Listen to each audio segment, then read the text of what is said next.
श्री गोवर्धननाथ की जय।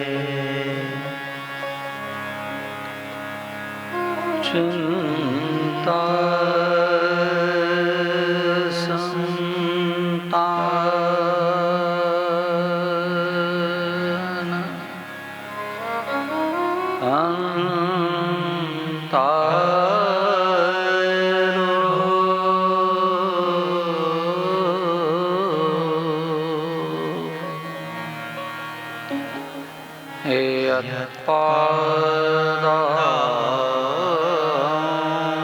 पादाम्बुज रेणु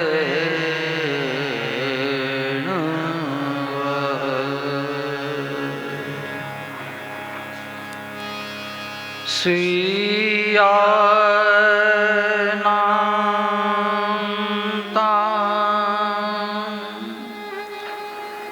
निजाचार्या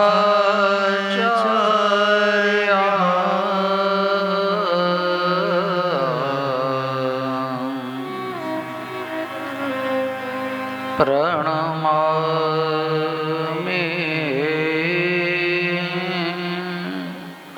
मुहुर्मुहुः।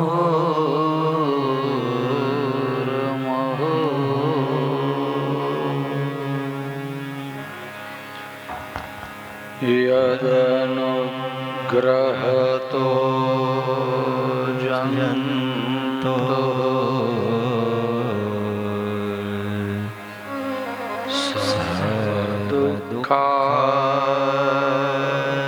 दुःखातिगो भवेत् तमहं सर्वदा वन्दे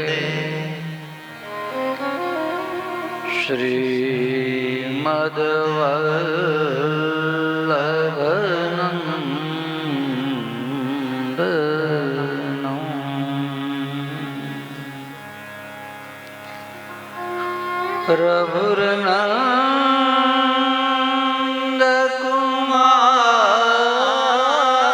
प्रभुर्नन्दकुमारो मे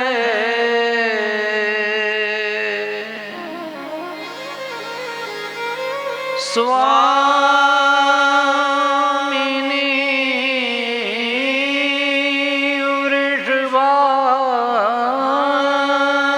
वृषभानुजा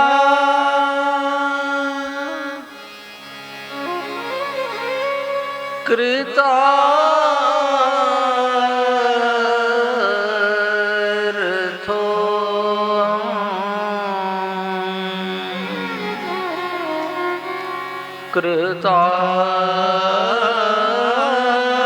कृतार्थो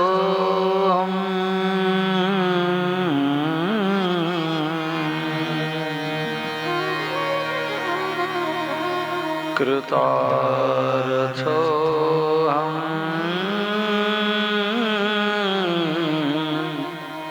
न संशय।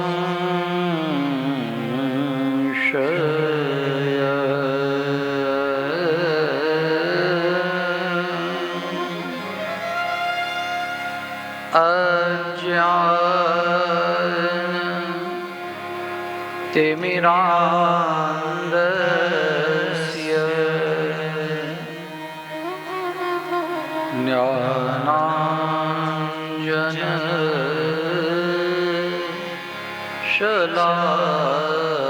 ज्ञानाञ्जनशलाकया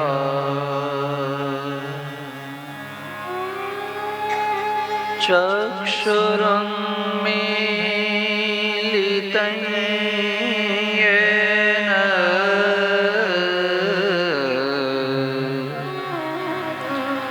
तस्मै श्री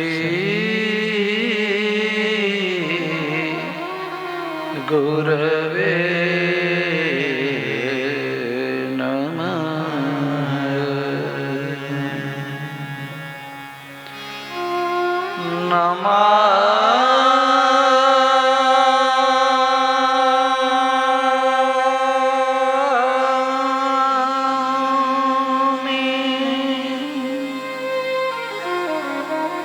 હૃદય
चतुर्भीश्च चतुर्भीश्च चतुर्भीश्च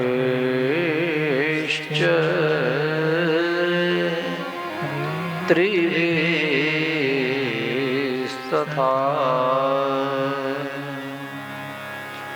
षड्भिर्विराजते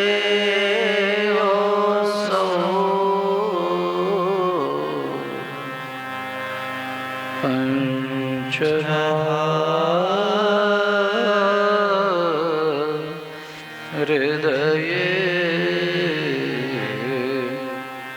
मम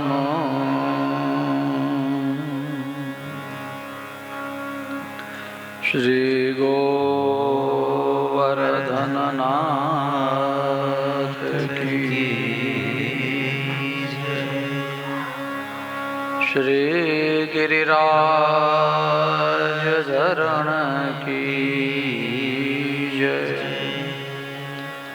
श्याम सुंदर श्री यमुने महारानी जी की जय।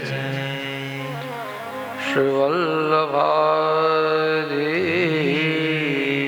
की जय। श्री गोपीनाथ जी महाप्रभु जी की जय। श्री गोसाई जी परम दयाल की जय। अपने अपने गुरुदेव की, अपने अपने मात पिता की जय। अपने अपने इष्ट देव की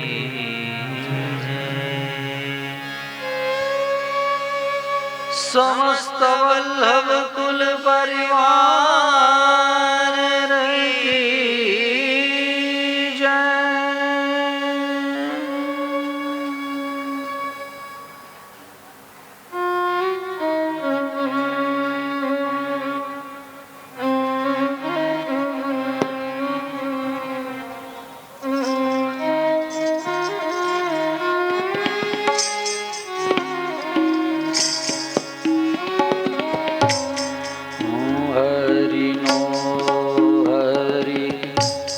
क्षेमं रक्षक एह भरोसो जाय नहीं। हरि नो हरि क्षेमं रक्षक एह भरोसो जाय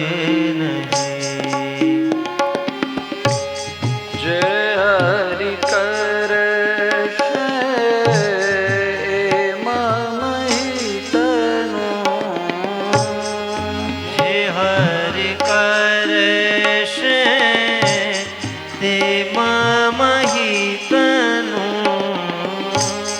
जय हरि करश हे ममहितनु जय हरि करश हे ममहितनु ए निश्चय बदलाय नहीं निश्चय बदलाय नहीं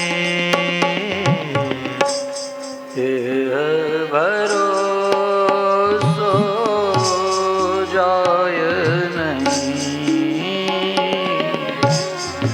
यह भरोसा जाय नहीं गोपाल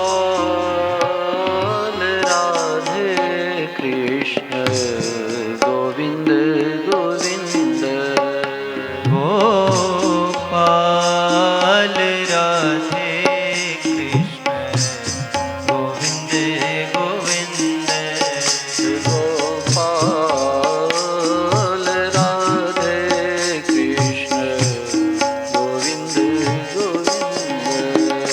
गोपाल राधे कृष्ण गोविंद गोविंद कृष्ण गोविंद गोविंद कृष्ण गोविंद गोविंद कृष्ण गोविंद बोलिए।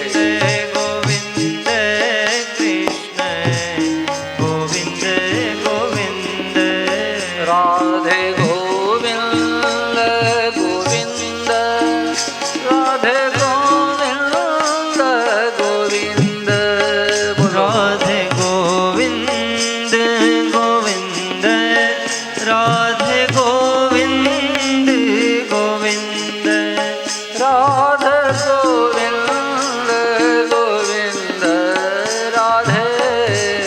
गोविंद गोविंद राधे गोविंद गोविंद राधे गोविंद गोविंद कृष्ण गोविंद गोविंद कृष्ण गोविंद गोविंद राधे गोविंद गोविंद राधे गोविंद गोविंद कृष्ण गोविंद गोविंद कृष्ण गोविंद गोविंद हे गोपाल राधे कृष्ण गोविंद गोविंद गोपाल राधे कृष्ण गोविंद गोविंद हे गोपाल राधे कृष्ण गोविंद गोविंद कृष्ण गोविंद गोविंद गोविंद गोविंद राधे गोविंद गोविंद राधे गोविंद गोविंद राधे गोविंद गोविंद राधे गोविंद गोविंद कृष्ण गोविंद गोविंद गोविंद गोविंद राधे गोविंद गोविंद गोविंद कृष्ण गोविंद गोविंद गोविंद गोविंद राधे गोविंद गोविंद कृष्ण गोविंद गोविंद राधे गोविंद गोविंद गोपाल राधे कृष्ण गोविंद गोविंद हे गोपाल राधे कृष्ण गोविंद गोविंद कृष्ण गोविंद गोविंद गोविंद राधे गोविंद गोविंद गोविंद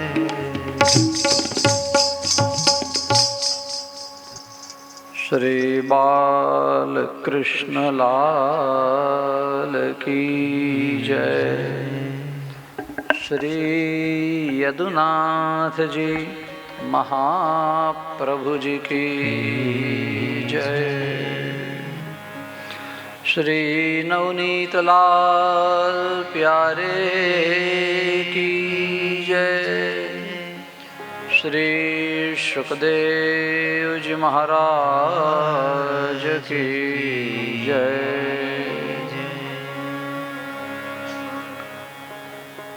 जन्माद्यस्य यतोऽन्वयादि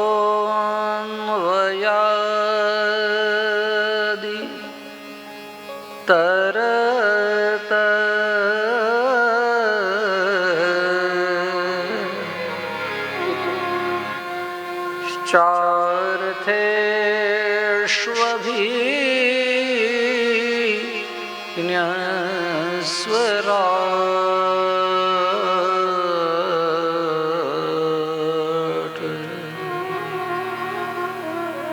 तेने ब्रह्म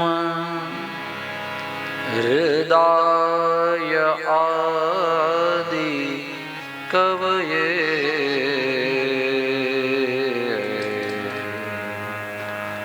मुह्यन्ति सूरया।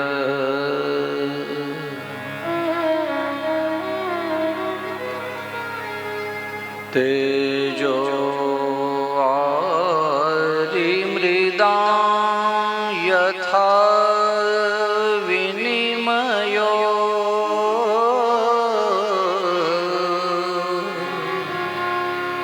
यत्र त्रिसर्गो मृषा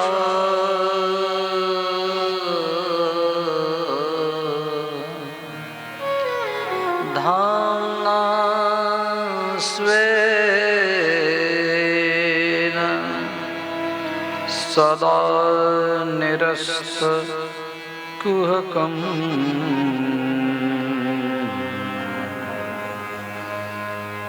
सत्यं परं धीमहि।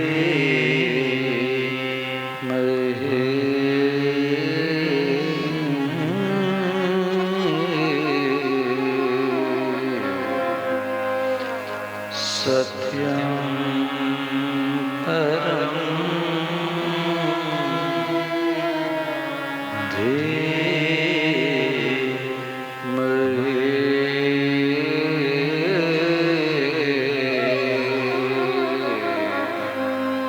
सत्यं परं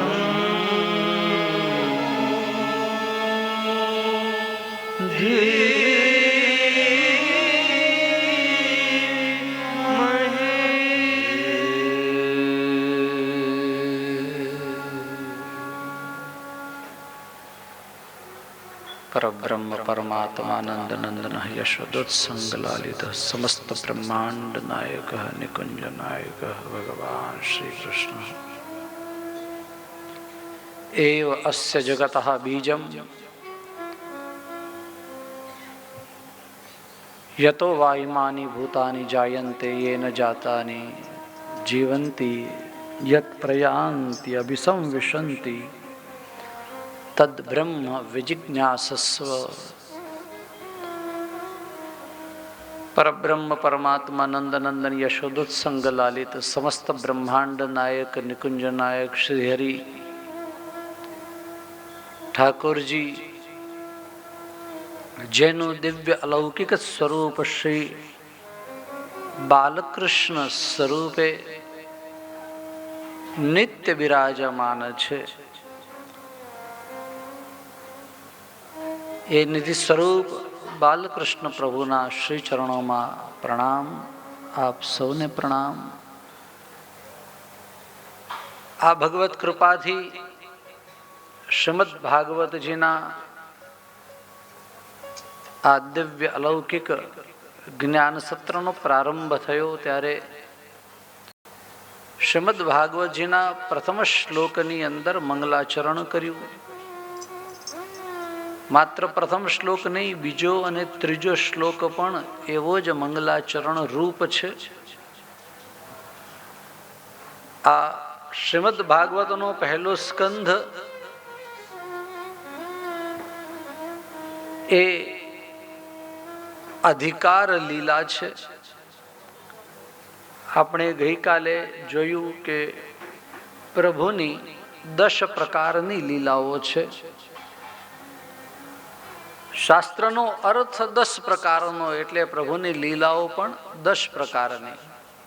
આ 10 પ્રકારની લીલાઓને સમજવા માટે આપણો અધિકાર જોઈએ. અધિકાર વગર તો આપણે એકડામાંથી બગડામાં પણ જતા નથી. અરે એકડા બગડાની શું વાત કરીએ, ફર્સ્ટની અંદર પણ એડમિશન મળે નહીં. આજકાલ 1.5-2 વર્ષનું બાળક હોય, એના ઇન્ટરવ્યૂ લઈને પછી એને પ્લે ગ્રુપમાંથી કેજી જુનિયર કેજી સિનિયર કેજીમાં જાય, તો અધિકાર તો જોઈએ ને.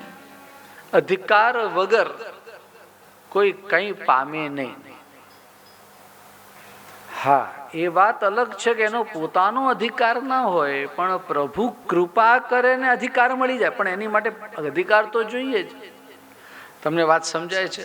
દાખલા તરીકે આપણે કોઈ ફંક્શનમાં જઈએ, કોઈ પ્રોગ્રામમાં, અને 1000 રૂપિયાના પાસ હોય, તો કોઈ એમ કે ભાઈ મારી પાસે તો 1000 રૂપિયાનો પાસ લેવાની ભાઈ મારી તાકાત નથી, આવું કોઈ કહે તો જેણે આયોજન કર્યું હોય એમ કે તમે ચિંતા નહીં કરો ને તમે આવી જજો ને.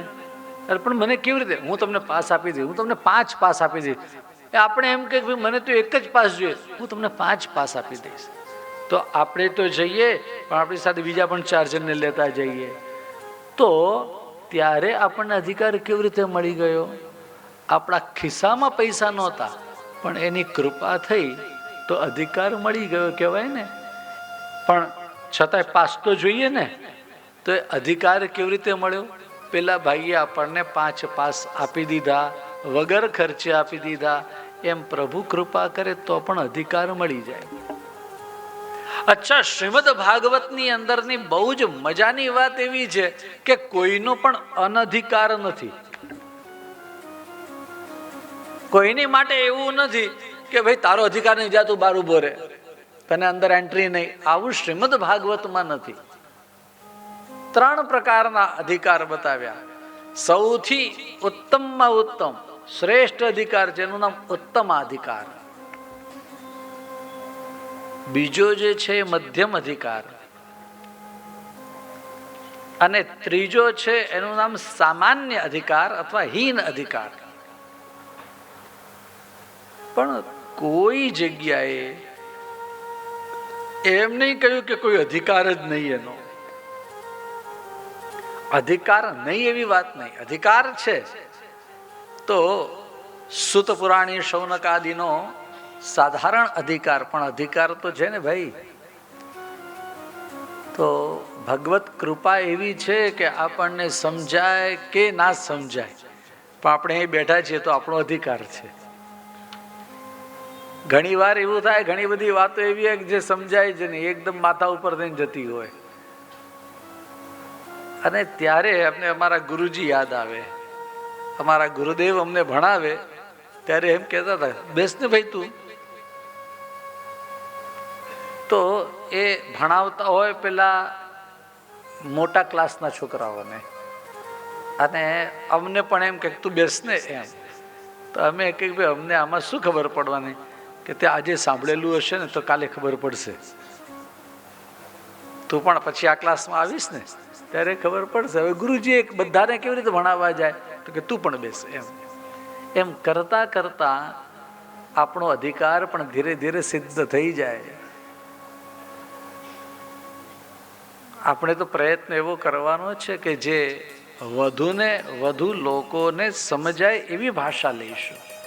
પણ એક સાધારણ વાત એવી છે કે કોઈનો અનધિકાર નથી, બધાની માટે અધિકાર.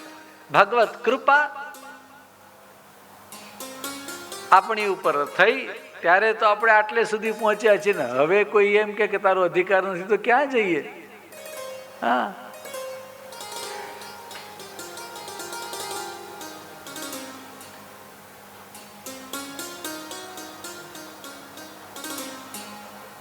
પ્રભુ જ્યારે આપણને હડસેલો તો ક્યાં જઈએ?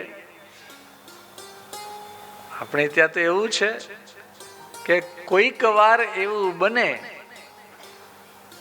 અંગીકૃત સમર્યાદા, મહાપ્રભુજીએ જેનો ત્યાગ કર્યો એવા શ્રી રામાનંદ પંડિતનો ઠાકોરજીએ ત્યાગ ના કર્યો. આ બધી વાર્તા પ્રસંગો આપણે વાંચીએ તો ખ્યાલ આવે. તો આ રામાનંદ પંડિતને એમ નહીં કે ભાઈ તારો અધિકાર નથી. એટલે આપણો તો પ્રભુએ અને મહાપ્રભુએ બંને અંગીકાર કરેલો છે. એટલે આપણું કોઈ અનધિકાર જેવું છે જ નહીં. શ્રીમદ ભાગવતજીના પ્રારંભમાં ભાગવતજીની જે વ્યાખ્યાઓ થઈ એમાંની મહાપ્રભુજીએ લખેલી 3 વ્યાખ્યાઓ. એક શ્રી સુબોધિનીજી, આપ સૌ નામ જાણો છો. બીજું શ્રી ભાગવતાર્થ પ્રકરણ. અને આ સિવાય ત્રીજી એક વ્યાખ્યા, એનું નામ સૂક્ષ્મ ટીકા. આ સૂક્ષ્મ ટીકા અત્યારે ઉપલબ્ધ નથી, અવાઇલેબલ નથી, પરંતુ મહાપ્રભુજીના જ વચનોની અંદર એ જાણવા મળે છે કે આ 3 પ્રકારની વ્યાખ્યા હતી. એમાંની જે ઉપલબ્ધ 2 વ્યાખ્યાઓ, જેનું નામ શ્રી ભાગવતાર્થ પ્રકરણ, ગઈકાલે આપણે એની વિશે ઘણી વાતો કરી દીધી. અને આ ભાગવતાર્થ પ્રકરણની અંદર સર્વપ્રથમ શાસ્ત્રાર્થ બતાવ્યો, એટલે શાસ્ત્રનો અર્થ બતાવ્યો. પછી સ્કંધનો અર્થ બતાવ્યો, ત્યારબાદ પ્રકરણનો અર્થ બતાવ્યો, અને ત્યારબાદ અધ્યાયનો અર્થ બતાવ્યો. આ 4 અર્થ ભાગવતાર્થ પ્રકરણની અંદર પ્રગટ કર્યા. વાક્યનો અર્થ, પછી પદ તમને ન ખ્યાલ આવે એટલા માટે મેં ગઈકાલે કહ્યું હતું શબ્દનો અર્થ. વાક્યોની અંદર શબ્દો હોય ને, તો એ શબ્દોનો અર્થ, અને શબ્દોને જોડવા વાળા અક્ષરો હોય. જેમ કે રામ અને લક્ષ્મણ એમ હોય તો રામ, પછી ચ લક્ષ્મણ, તો ચ છે એક જ અક્ષર છે, પણ રામ અને લક્ષ્મણ બંનેને જોડવા વાળા છે, એટલે આ ચ એ અક્ષર છે. તો મહાપ્રભુજીએ આવા અક્ષરોના પણ અર્થ કર્યા. એટલે વાક્ય, શબ્દ અને અક્ષર. વાક્યાર્થ, શબ્દાર્થ અથવા પદાર્થ અને અક્ષરાર્થ. આ 3 અર્થો શ્રી સુબોધિનીજીની અંદર પ્રગટ કર્યા. આ એક બેઝિક જાણકારી પ્રત્યેક વૈષ્ણવને હોવી જોઈએ. શ્રી ભાગવતાર્થ પ્રકરણ તો 12 સ્કંદ ઉપર ઉપલબ્ધ છે, પરંતુ શ્રી સુબોધિનીજી એ બધા સ્કંદના પ્રગટ થયા નથી. 3 સ્કંદ સુધીના શ્રી સુબોધિનીજી થયા. મહાપ્રભુજીને ઠાકોરજીએ વારંવાર આજ્ઞા કરી કે આપ હવે ગોલોકની અંદર પધારો.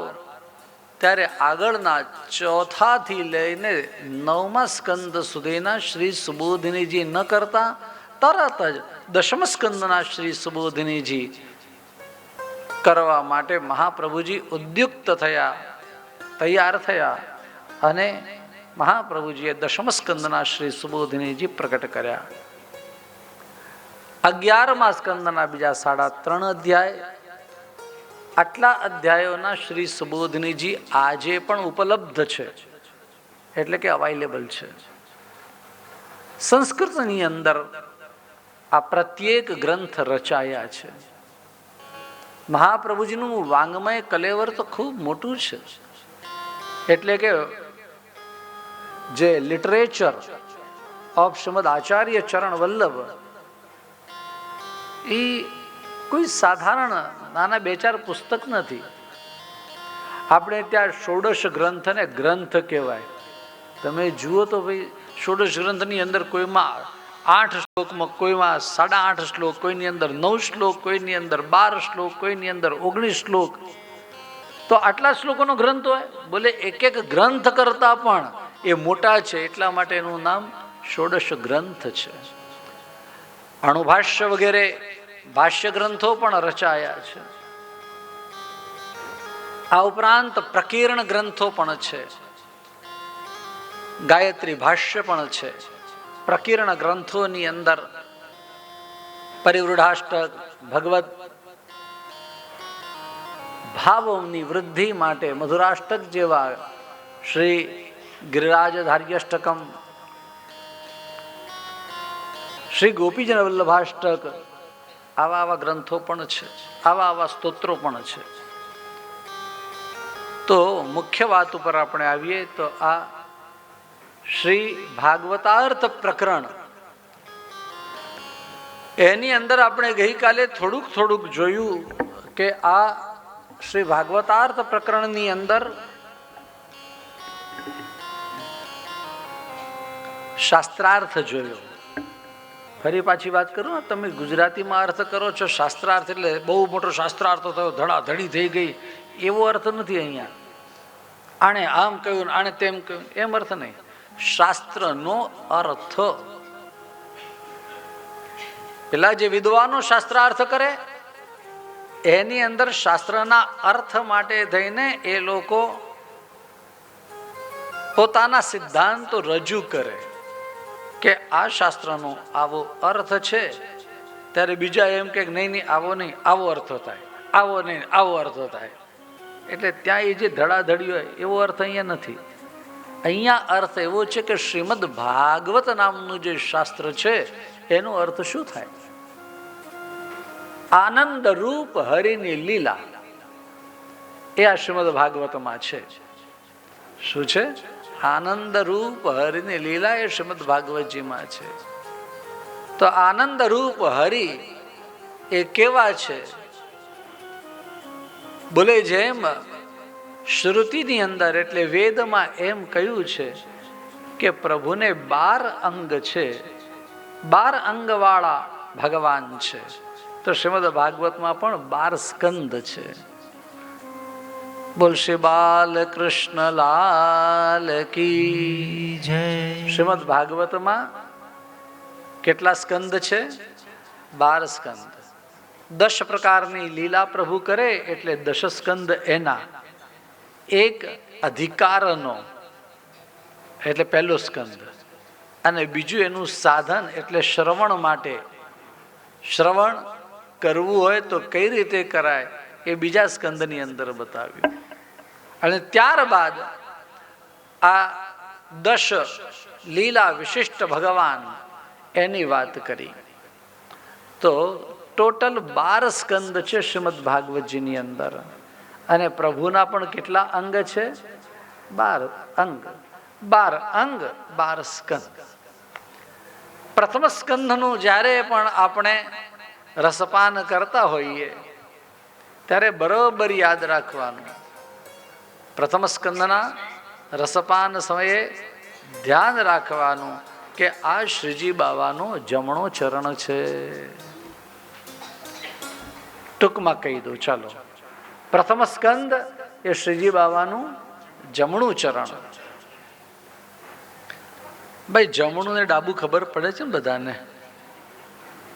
મુંબઈની અંદર બધાને બહુ તકલીફ થઈ જાય. જમણું કઈ એટલે કયું હશે એમ, ડાબું એટલે ડાબા એમ થઈ જાય. તો ડાબું તો ડાબા તો વાંધો નથી, પણ પેલું હિન્દી ને ગુજરાતી બે મિક્સ થઈ જાય એટલે ડાયા કહી દે. ડાબું એટલે ડાયા, ડાબું એટલે દાયા નહીં. હિન્દી મેં દાયા યાને જમણું થાય.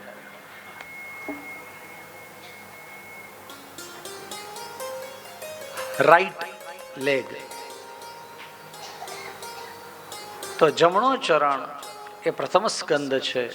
બીજો સ્કંદ એ ડાબુ ચરણ છે. ત્રીજો સ્કંદ એ જમણો બાહુ છે. આ શ્રી ભાગવતાર્થ પ્રકરણની અંદર જે કહેલું છે એ હું કહી રહ્યો છું. ત્રીજો સ્કંદ એ જમણો બાહુ છે. ચોથો સ્કંદ ડાબો બાહુ છે. પાંચમો સ્કંદ જમણી સાથળ છે. છઠ્ઠો સ્કંદ ડાબી સાથળ. સાતમો સ્કંદ શ્રીજી બાબાએ જે પોતાના કટી પર રાખેલો શ્રી હસ્ત છે તે સાતમો સ્કંદ.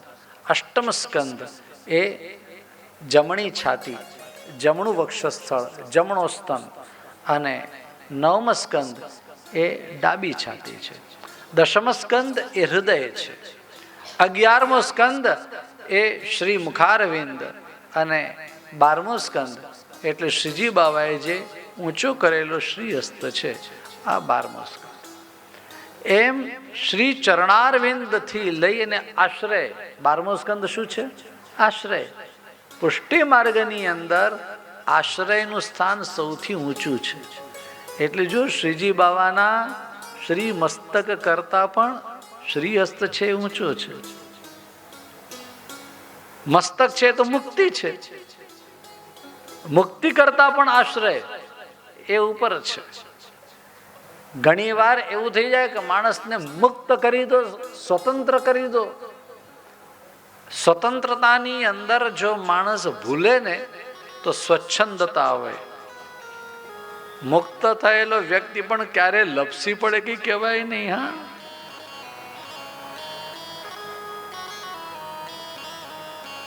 અમે બાળપણમાં ઓલું જોયેલું, પેલા ઉંદર હોય ને એટલે એકદમ બિંદાસ ફરતા હોય. ઉંદરડા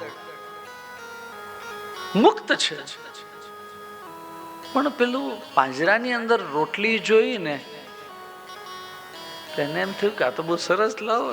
ત્યાં લટકતી હતી રોટલી. જે મુક્ત છે પણ આમાં આસક્તિ થઈ તો ઉંદરડું અંદર આવી ગયું.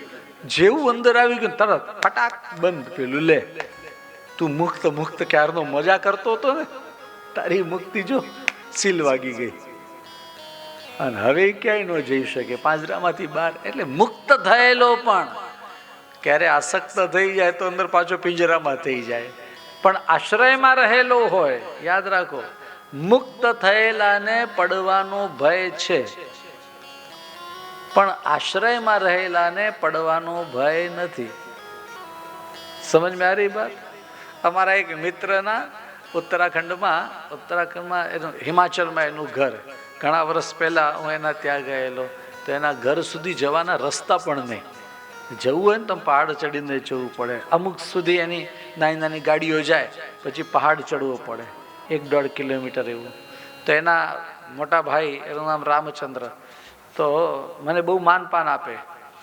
તો મને હાથ પકડી અને મેં કહ્યું, આપ હાથ છોડ દો, मैं भी चल रहा हूँ. मैंने कहा भैया आप ऐसा मत करो ना, हाथ पकड़े रखो. मैंने कहा हाथ पकड़े रखो, कहीं फिसल जाओगे तो वो क्या आपका बोलते वो अतल वितल सुतल रसातल पाताल तक पहुंच जाओगे. सीधा खीणની અંદર ને બધી નદી છે બતાવી પાછળ. મને કે ત્યાં સીધા જશો. મને સમજાયું કે આ આશ્રય બરોબર છે, મુક્ત ના રહેવાય. આ બરોબર સમજાઈ ગયું. એમ આશ્રયમાં રહેવું, ભગવદ આશ્રય, ભક્તિનો આશ્રય, મહાપ્રભુજીનો આશ્રય ક્યારે છૂટે નહીં, એ ધ્યાન રાખવું. આમ તો 12મા સ્કંદની અંદર 5 પ્રકારનો આશ્રય બતાવેલો છે, પરંતુ આપણને સમજાય એવી વાત કરીએ તો ભગવદ આશ્રય, ભક્તિનો આશ્રય અર્થાત ભગવદીઓનો આશ્રય. એવા વ્યક્તિની સાથે રહીએ કે એની પાસે 5 મિનિટ ઊભા રહીએ, બેસીએ તો કંઈક ભગવત સેવાની વાત આપણને શીખવા મળે, કંઈક સત્સંગની વાત થાય, કઈ શ્રીમદ ભાગવતજીની કે કોઈ 84-252 વૈષ્ણવોની વાતો થતી હોય. એવા ભગવદીઓનો સંગ કરવો, એવાના આશ્રય રહીએ તો આપણને એ સાંભળવા મળે ને એ શીખવા મળે. અને લૌકિક વાતો કરનારા હોય, હું ઘણી વાર કહું એમ કે શેર બજાર વાળાની મિત્રતા કરો તો ક્યાંક ને ક્યાંક ઇન્વેસ્ટમેન્ટ કરાવીને જ જપે, અને એમાં કઈ ખોટું નથી. પણ તમે એનો સંગ કર્યો તો તમારું ઇન્વેસ્ટમેન્ટ થયું ઘણું, 2, 4, 5, 7 ગણા તમારા વધીએ ગયા, અને કદાચ કંઈ કહેવાય નહીં, એઠાએ પડો, કંઈ કહેવાય નહીં. આ તો પણ શેર બજાર વાળાનો આશ્રય નહીં, પણ ભગવદીયનો આશ્રય કરીએ તો એઠા પડવાનો ભય નથી. 11મા સ્કંદની અંદર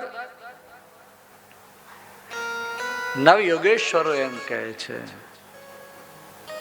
કે આ માર્ગ એવો છે, ભાગવત ધર્મ કેવો છે, એની માટે એમ કહ્યું કે ધાવન નિમિલ્યવા નેત્રે ન પતે ન સ્ખલેદિય. આંખો બંધ કરીને દોડો ને તમે સાહેબ, કાંઈ વાંધો નહીં, ગમે એમ દોડો. આ ભાગવત ધર્મ એવો છે. આ માર્ગ એવો છે કે જ્યાં તમે તમારે દોટ મૂકો, તમને કાંઈ વાંધો નહીં આવે. આંખ બંધ કરીને દોડો તોય વાંધો નહીં.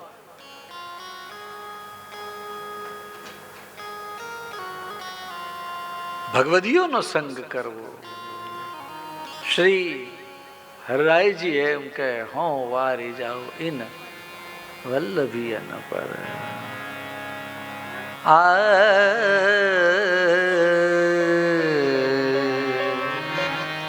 યમન યમન યમન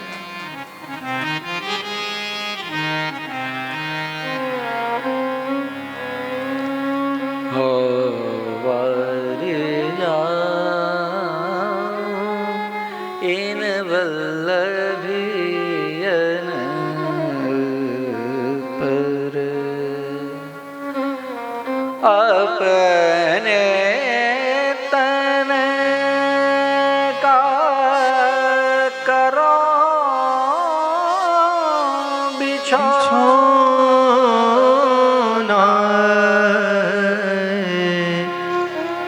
शीश धरो इन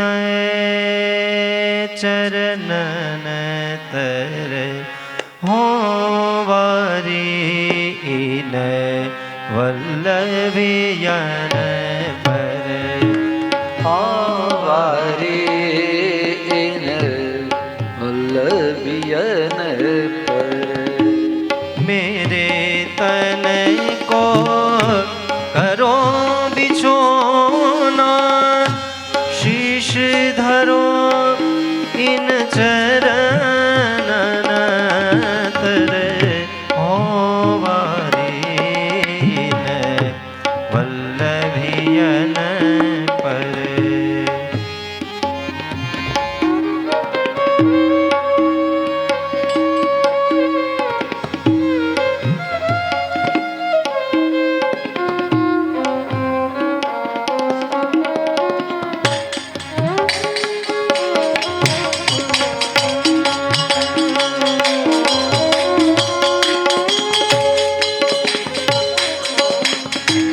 भाव भरे देखो इन अखियन, भाव भरे देखो इन अखियन.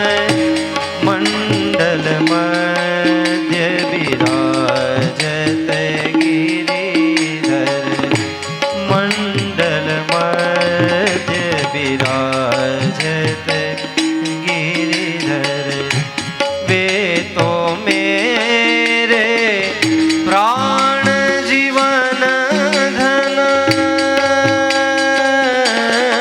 हो, वे तो मेरे प्राण जीवन धन.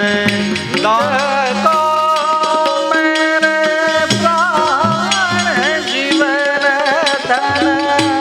देखो मेरे प्राण जीवन धन. दान दिए है श्री वल्लभ वर हो वारे इन वल्लभियन पर. हो इन वल्लभियन पर. पुष्टि मार्ग प्रगट करवे को, पुष्टि मार्ग प्रकट करिवे को. पुष्टि मार्ग प्रगट करिवे को. प्रगटे श्री विठ्ठल निज वपुधारी. प्रगटे श्री विठ्ठल निज वपुधारी. दास रसिक बलैया ले ले. दास रसिक बलैया दास रसिक बलैया ले ले.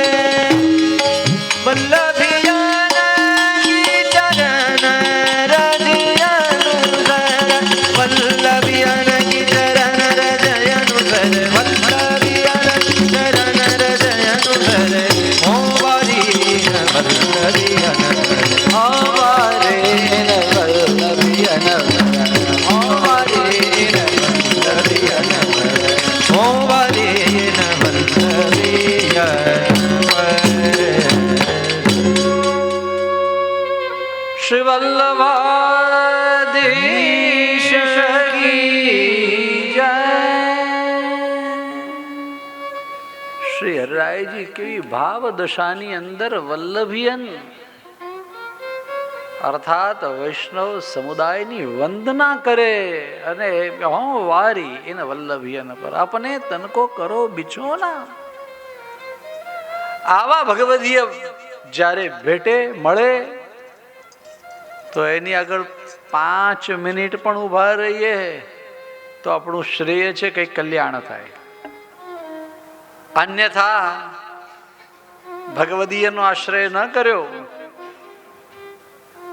પેલા કહ્યું આમ મને આમ 1 કિલોમીટર ઉપર ચढ़ावे રાખે, આમ બધા પથરા ને એવું બધું આવે કે इसमें से आपको मालूम नहीं है कि कहाँ पर पैर रखना है. મને કે जो पड़िया गया तो सीधू अतल वितल सुतल, आऊ के आपकी भाषा में कहते हैं ना, वो सीधे पाताल में पहुंच जाओगे. आश्रय, આશ્રય સૌથી ઊંચો સ્થાન છે આપણે ત્યાં. પ્રભુનું આ 12મો સ્કંદ જે છે આશ્રય છે. પ્રભુનો વામ હસ્ત, ડાબો હાથ જે ઊંચો કરેલો છે તે છે. એક એક સ્કંદ એ પ્રભુના એક એક અંગ છે.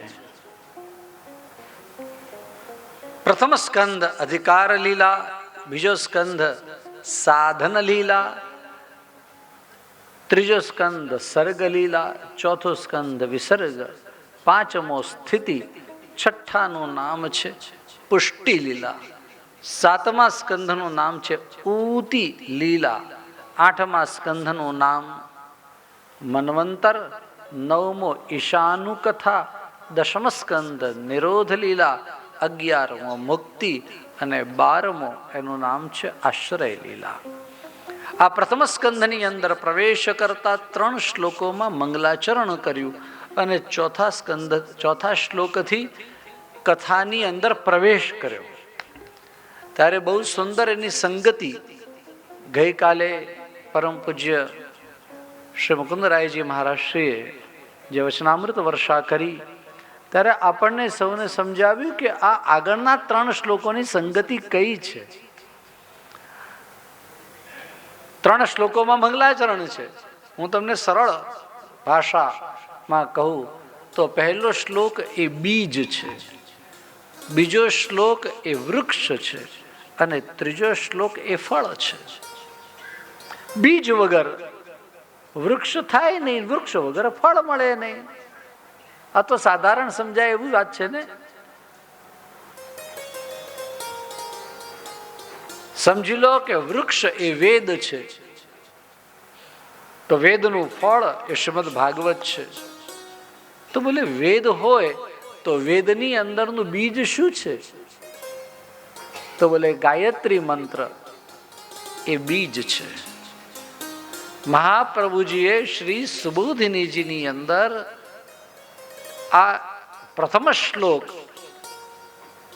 એના પ્રત્યેક પદ એ ગાયત્રી મંત્ર જેવા છે અથવા તો ગાયત્રી મંત્ર સાથે એને સરખાવ્યા છે.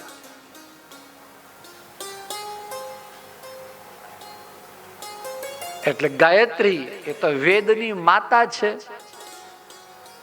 વેદ પ્રકટ થાય, વેદરૂપી વૃક્ષ કેવી રીતે પ્રકટ થાય? ગાયત્રી મંત્રથી. તો ગાયત્રી મંત્ર એ બીજ છે તો વેદ વૃક્ષ છે. એમ અહીંયા પણ જન્માદ્યસ્ય એ બીજ છે તો ધર્મ પ્રવજિત બીજો શ્લોક છે એ વૃક્ષ છે અને નિગમ કલ્પતરોર ગલિતમ ફલમ એ એનું ફળ છે. ગઈકાલે આપશ્રીએ જે વચનામૃત કહ્યા હતા એને જ મેં તમને 2-3 વાક્યમાં 1-2 મિનિટમાં આ બધી વાતો કરી દીધી.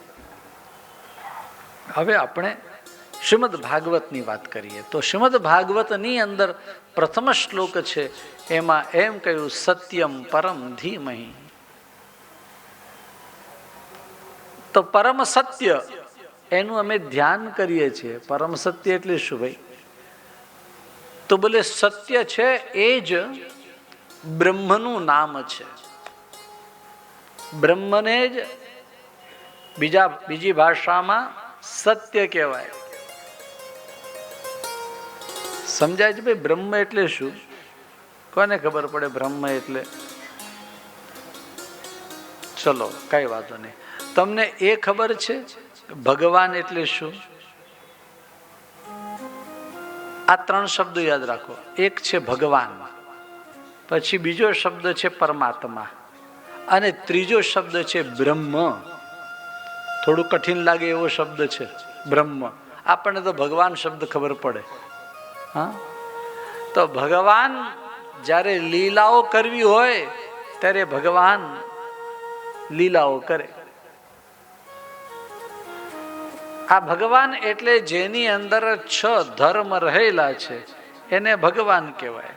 ઐશ્વર્ય, વીર્ય, યશ, શ્રી, જ્ઞાન, વૈરાગ્ય વગેરે.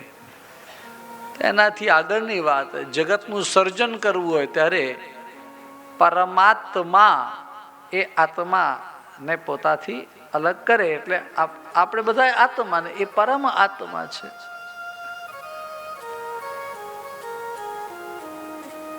મોટો હોળીનો ભડકો હોય ને એમાંથી જેમ તણખલા ઉડે અલગ અલગ થાય, એમ આ પ્રભુથી જ છૂટા પડેલા બધા તણખલા એટલે આપણે બધા છીએ.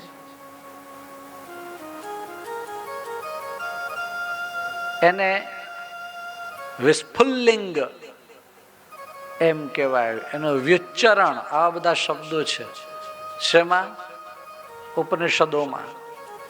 આપણે એ બધામાં જે નહીં, જે બહુ કઠિન કઠિન શબ્દો થાય છે. શિબિરો એ તો વાત અલગ છે, પણ આ તો ભાગવત કથા છે તો આપણે કથા જ કરીએ. પણ એક શબ્દ છે એનું નામ બ્રહ્મ. બ્રહ્મનો અર્થ શું થાય?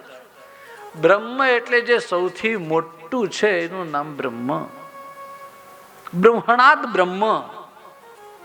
બ્રહ્મ કોને કહેવાય? જે સૌથી મોટું હોય તે.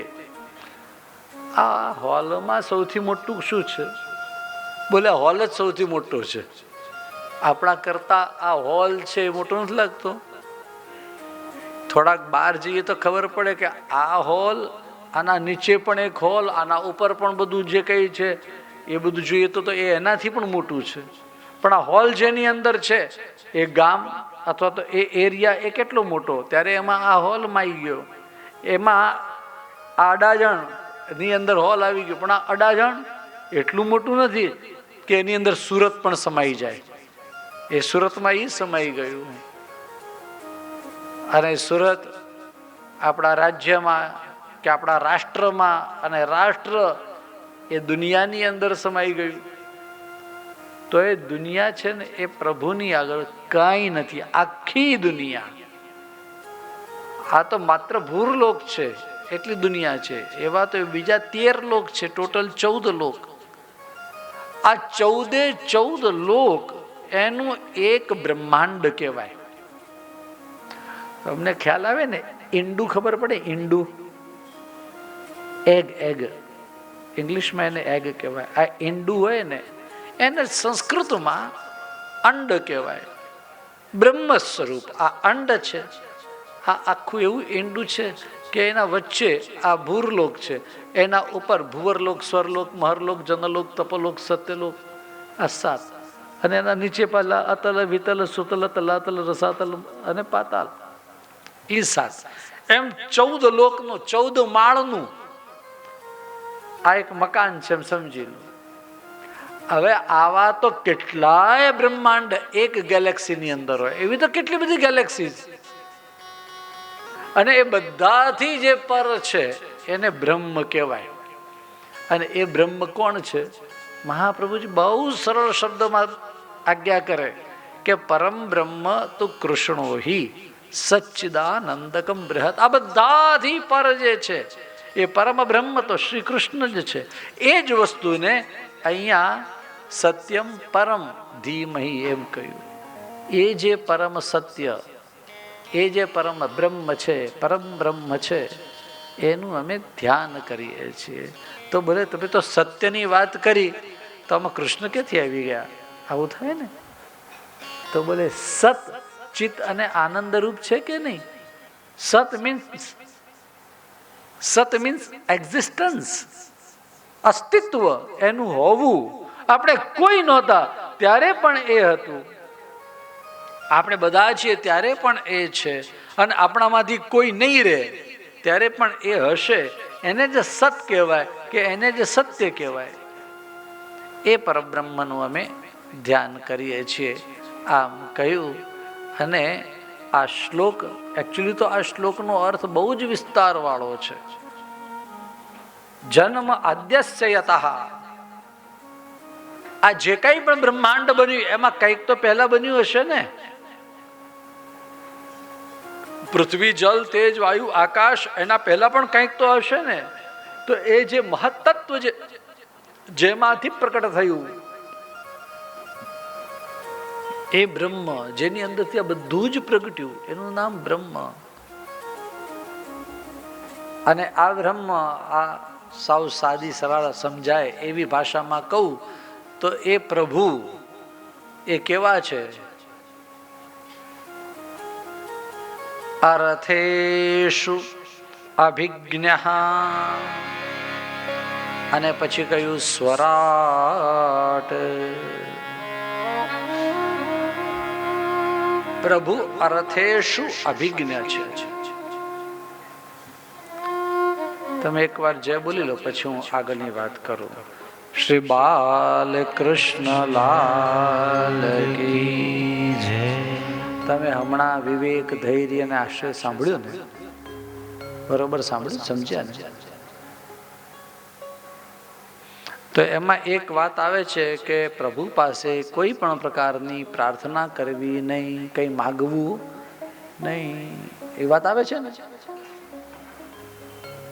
તો કેમ નહીં માગવાનું? શું કારણ? હા, નહીં માગવાનું કારણ શું? હા,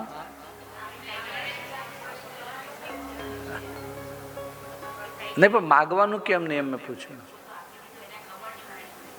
હા, આ બેનની વાત મને સમજાઈ ગઈ.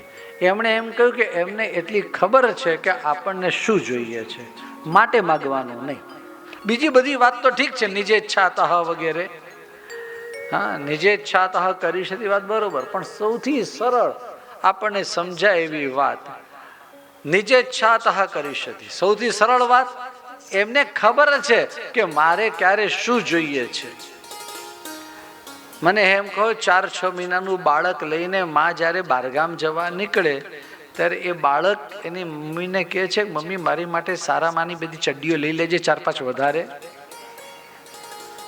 ડાયપરની બેગ લઈ લેજે, થોડા ડાયપર વધારે લઈ લેજે, રસ્તામાં ગમે ત્યારે હું પરાક્રમ કરું તો બદલવા કામ લાગે. બાળક કે આવું નહીં, પણ કેમ? એની માને ખબર છે કે અમારા કુંવરને શું શું ક્યારે જોઈશે. ખબર છે કે નહીં? અચ્છા, એ એમ કે માં રસ્તામાં મારે દૂધ જોઈશે કે ગરમ પાણીની કેટલ લઈ લેજે, આવું કે છે? માને ખબર છે. હમણાં કહ્યું ને એમણે કે પ્રભુને ખબર છે કે આપણને ક્યારે શું જોઈશે. એને કહેવાય અર્થેષુ અભિજ્ઞ. આ શ્લોક જેને આવડતો હોય, આ ભાગવતજીનો પ્રથમ શ્લોક છે, જેને આવડતો હોય એને સમજાય.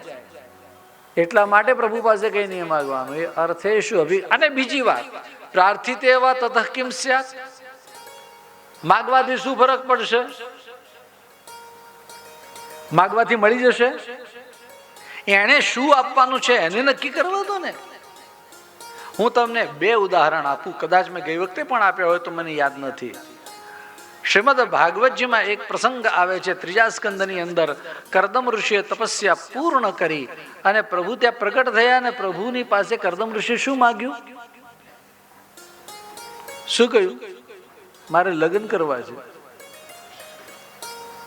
મારે લગ્ન કરવા છે, અને મને ઉત્તમ પત્ની જોઈએ છે, શ્રેષ્ઠ પત્ની જોઈએ છે. ભગવાને પરણાવ્યા કે નહીં? દેવતીજી સાથે પરણાવ્યા ને. પ્રભુને ખબર છે કે આને આપવામાં વાંધો નથી, આપ્યો. આવો એક પ્રસંગ શ્રી રામચરિત માનસમાં આવે છે, અને એમાં એમ બતાવ્યું કે નારદજી એમ કહ્યું મારે લગ્ન કરવા છે.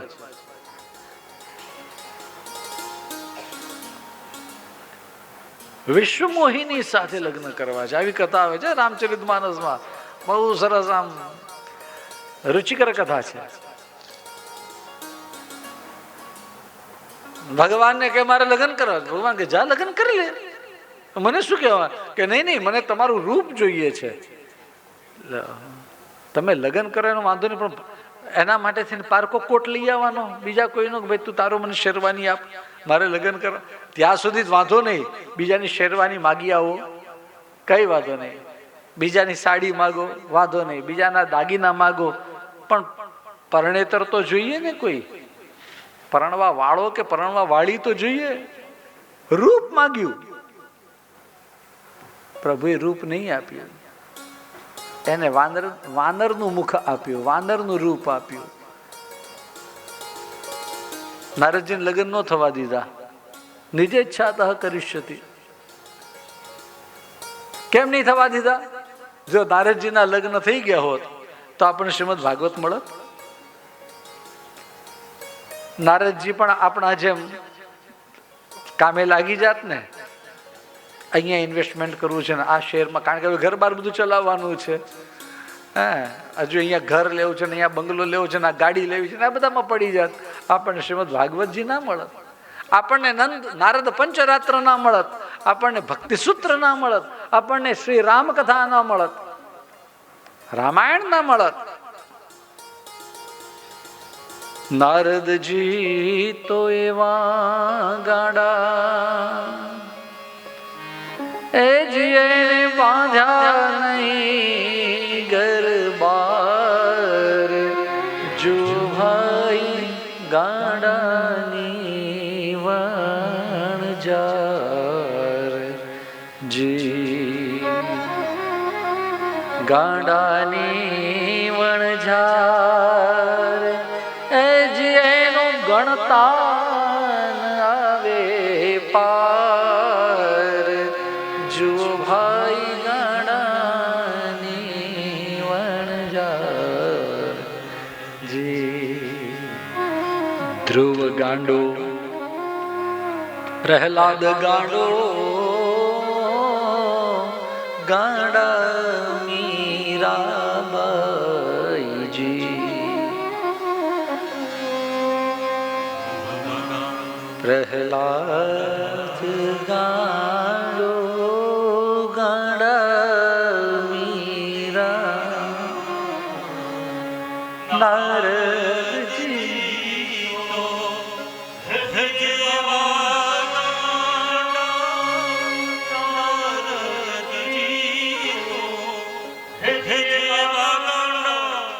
એને બાંધ્યા ગરબાર, જો ભાઈ ગાંડા.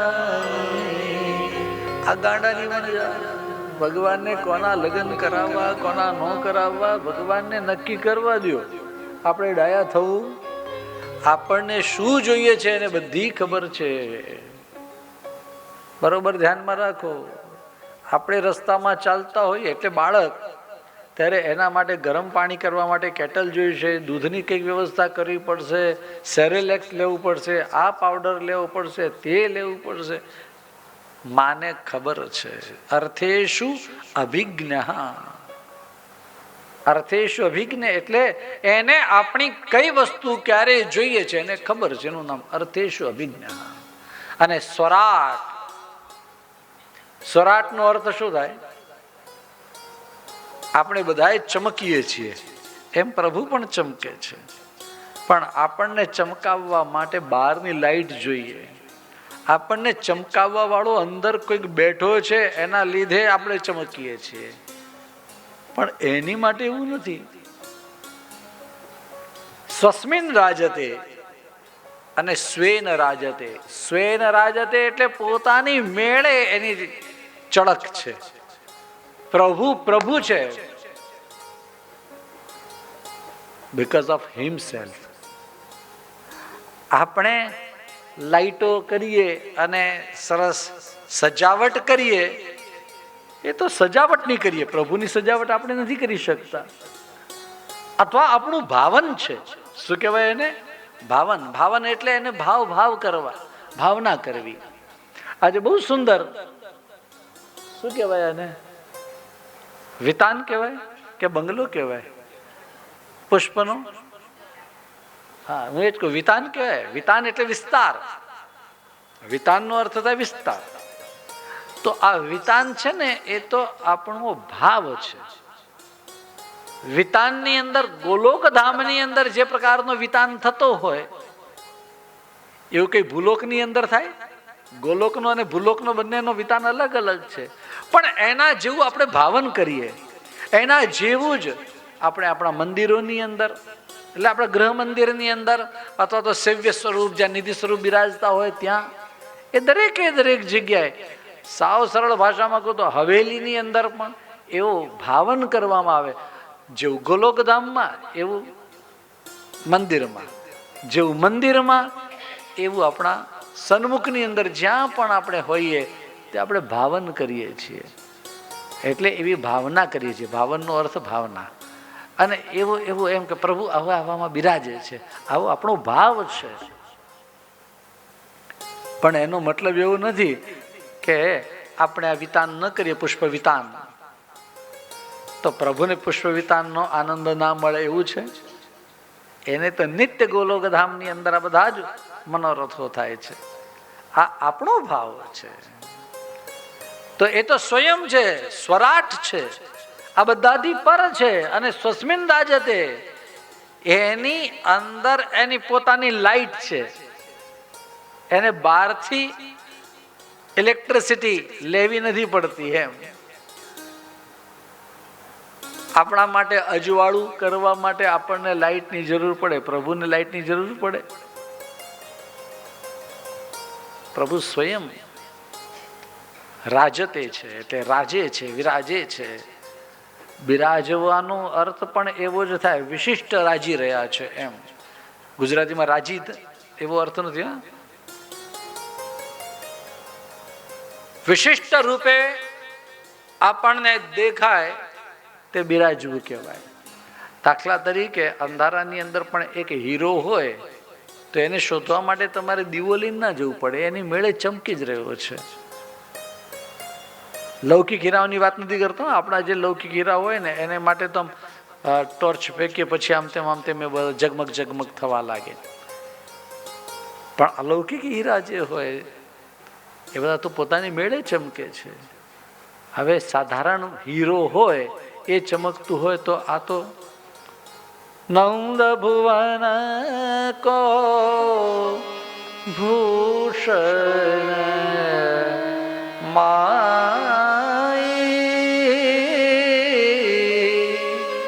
નંદ ભવન કો ભૂષણ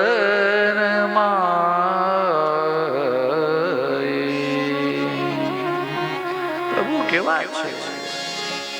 નંદ ભુવન નો ભૂષણ છે. નંદ ભુવન કો ભૂષણ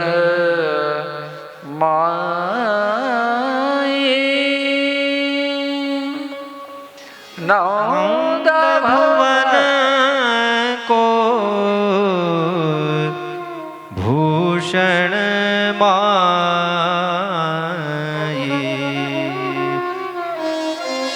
યશોદા કુલાલ